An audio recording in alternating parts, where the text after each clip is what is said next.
چې حضور مبارک څلور ځلې سیرت نگار لیکي چې د حضور مبارک څلور ځلې سینه کولاو شوې ده او د حضور مبارک زړه راویستلی شوی دی او زړه حضور مبارک لوینځلی دی په څلورو موقعو باندې دا د حضور مبارک مخکې چې کله نبوت اعلان نه و شوی ارحاسو کله نبوت اعلان وشو معجزه جوړه شوه یو چې کله حضور مبارک وړوکی ماشوم د حضور شق صدر ورته ویلی شي د حضور سینه مبارکه کلاو شوې وه چې کله بیا د 10 کالو عمر کې شو جبرائیل علیه السلام او میکائیل علیه السلام د حضور سینه مبارکه کلاو کړې وه زړه مبارک یې ولې وینځلی و او چې کله بیا حضور مبارک اعتکاف کولو په غار حرا کې په هغه وخت کې د حضور مبارک شق صدر شوی او سینه مبارکه یې کلاو شوې وه او د حضور مبارک زړه وینځلی شوی او بیا چې کله د معراج شریف په شپه باندې د رب العالمین ملاقات له روانو نو د حضور مبارک زړه چې ده ووینځلی شو د سینې نه راویستلی شو او د حضور مبارک زړه چې ده ووینځلی شو علامه بدرالدین عینی رحمت الله علیه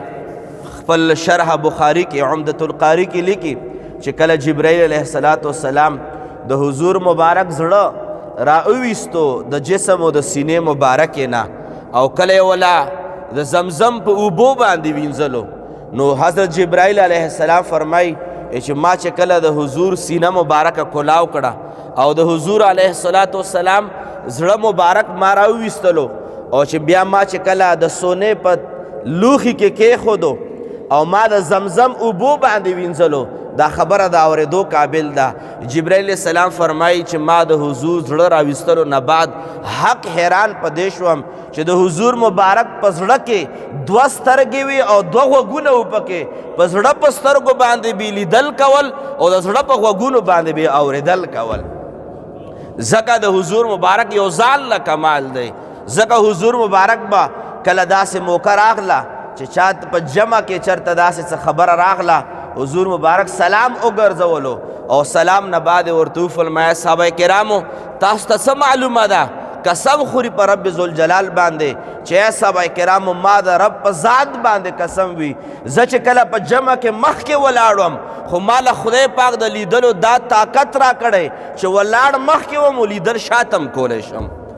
دا هغه سترګې وې د حضور مبارک د زړه والا هغه غوږونه و د حضور مبارک د زړه والا چې دا د بل چا نه د بصیرت سترګې د هر چا شته دا سترګې وي یو په شا باندې د بصیرت سترګې وي خو زړه حقیقي سترګې د حضور مبارک ته نصیب شوی وي د زړه حقیقي غوږونه چې په هغې باندې به اورېدل کولی شول دا حضور مبارک ته میلاو شي او جبریل علیه السلام فرمایي ما د معراج شریف په شپه باندې چې کله د حضور مبارک د سینې نه زړه را بهر کړو ما ولا به زمزم په اوبو باندې وینځلو جبریل علیه السلام فرمایي د حضور په زړه مبارک کې په قلب اطهر مطهر کې او په طاهر کې حضور مبارک 2 سترګې وي او 2 غوږونه و دا د حضور مبارک هغه شان و عظمت ته زړه د حضور را بهر شو خو لیکن حضور مبارک ته بیا هم زندگی میلاو وه